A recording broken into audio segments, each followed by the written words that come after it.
Habari gani mfuatiliaji wetu wa Annual TV, na hii ni makala ya mshambuliaji na mchezaji wa soka Fiston Kalala Mayele. Ni mchezaji wa soka kutoka Jamhuri ya Kidemokrasia ya Kongo DRC, ambaye amejipatia umaarufu mkubwa barani Afrika kutokana na uwezo wake wa kucheka na nyavu, kasi uwanjani na nidhamu ya hali ya juu. Alizaliwa 24 Juni 1994 katika mji wa Bujimai, mashariki mwa DRC.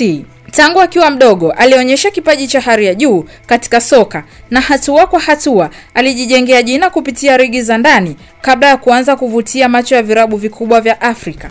Fiston Mayele alianza kujulikana rasmi akiwa na klabu ya AC Vita Club ya Kinshasa, moja ya virabu maarufu na vyenye historia kubwa nchini Kongo. Akiwa na AC Vita, Fiston Mayele alionyesha uwezo mkubwa wa kufunga mabao na kusaidia timu yake kushinda mechi nyingi za ligi kuu Kongo, pamoja na michuano ya kimataifa kama ligi ya mabingwa CAF Champions League. Uchezaji wake wa kujiamini, ushirikiano wake na wachezaji, pamoja na utulivu wake mbele ya lango vilimweka kwenye ramani ya soka la Afrika Mashariki na Kati. Mnamo mwaka 2021, Mayele alisajiliwa na klabu ya Young Sports Club, hatua ambayo ilikuja kubadilisha maisha na jina lake kwenye ramani ya soka barani Afrika. Akiwa Yanga, aliibuka kuwa mmoja wa wachezaji hatari zaidi katika ligi kuu ya NBC Tanzania. Katika msimu wake wa kwanza, alifunga mabao muhimu katika mechi za ligi na kombe shirikisho, akisaidia klabu hiyo kushinda mataji na kurejesha heshima ya timu hiyo kongwe. Fiston Mayele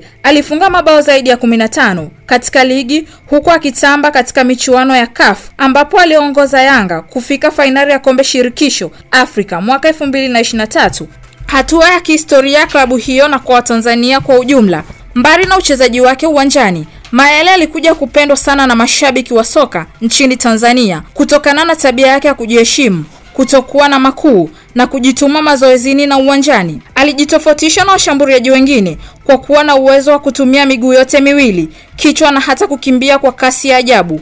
Uwezo huu ulimwezesha kufunga mabao ya aina tofauti, ya mbali na ya karibu, jambo lilomfanya awe mchezaji asiyeweza kutabirika na kuwa tishio kwa mabeki wa timu pinzani.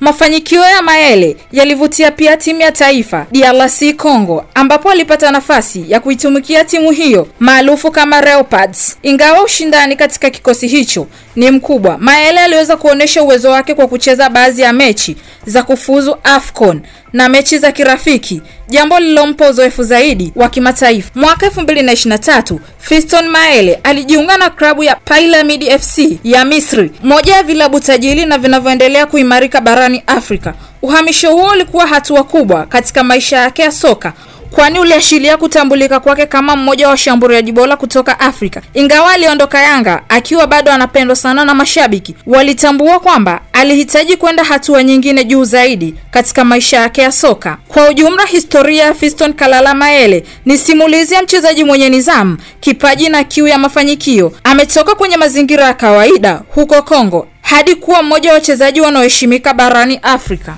Mafanikio yake na matokeo ya kujituma, kujiamini na kufuata maelekezo ya kiufundi. Bado ana safari ndefu mbele, lakini tayari ameweka alama kubwa katika historia ya soka la Afrika Mashariki, hasa Tanzania, na anaendelea kuwa mfano wa kuigwa kwa wachezaji chipukizi. Jina langu ni Simtovu Shabani wa Annual TV.